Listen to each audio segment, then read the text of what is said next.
அந்த ப்ரொடியூசர் கேட்ட உடனே ஏன் தம்பி கதையை கொடுத்த? தப்பு பண்ணிட்டேங்க. நீ ஃபைட் பண்ணிருக்கணும்ப்பா. ஃபைட் பண்ணால் என்ன சார் கிடைக்கும்? சீப்பாக பப்ளிசிட்டி பண்ணுறாங்கிற பேர் தான் கிடைக்கும்.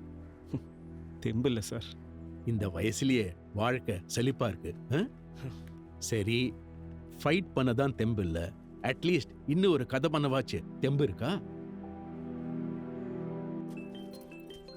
டேய், பிரகாஷ் கூப்பிடுறான். இப்ப என்ன சொல்லட்டும்? ஹலோ, சொல்றா. என்ன வீட்டுக்கு வந்த என் ஃப்ரெண்ட் அசிங்கப்படுத்தி அமிச்சியா? உங்களுக்குலாம் எப்படி ஒன்றும் இல்லாதப்ப என் திமிரு வருது? உன்னால என் மானமே போச்சு. இதுக்கப்புறம் எதுக்காச்சும் தம்பி கிம்பினி என் வீட்டு பக்கம் வந்த எழுதி வச்சுக்க, இந்த தருதலைங்களை நீ புள்ளையா பெற்றதுக்கு ஒரு நாள் அவங்களோட சேர்ந்து நீ ரோட்ல பிச்சை தான் எடுப்ப. டேய் பார்த்தி, பார்த்தி எங்கடா போற? நில்றா. டெய்லி ஒரே வேலை தான் பாக்குறீங்க. இந்த அக்கௌண்ட்ஸ் கூட கரெக்டாக பார்க்க முடியாதா? பாரு, சேம் மிஸ்டேக் தான் பண்ணிருக்கீங்க. இனிமேலாவது இதை ரிப்பீட் பண்ணாம பாருங்க. என்ன பிரச்சனை உனக்கு? படம் பண்றதை பத்தி ஏன் என்கிட்ட முதல்லயே சொல்லல? சொல்லியிருந்தா அப்படியே ஒரு காலை ஆட்டின்னு எங்களுக்கு அட்வைஸ் பண்ணியிருப்பாரு. நாங்கள் அப்படியே கையை கட்டினு கேட்கணும்ல.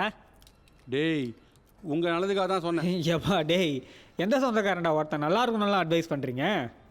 ஆமாம், நாங்கள் ஏதோ ஒன்று பண்ண போகிறோம்னு சொன்னதுக்கே உனக்கு வயிறு இப்படி எரியுது. ஒருவேளை நாங்கள் ஜெயிச்சிட்டா வயிற்றடிச்சல தொண்டை அடிச்சு நெஞ்ச பிடிச்சி செத்துருவல்ல நீ? ஃபோனில் என்ன கேட்ட? ஒன்றும் இல்லாத அப்பவே எப்படி உங்களுக்கு இவ்வளோ திமிரா? யோ, அது பேர் திமிர் இல்லையா, தன்மானம். இதுவே வேற எவனே அம்மா பற்றி இப்படி பேசியிருந்தான், வாயெல்லாம் உடச்சிருப்பேன். இத்தோட தம்பி பொண்ணு பார்க்குறேன் பொடலங்காவை பார்க்குறேன்னு என் கண்ணு முன்னாடி வந்து நின்ன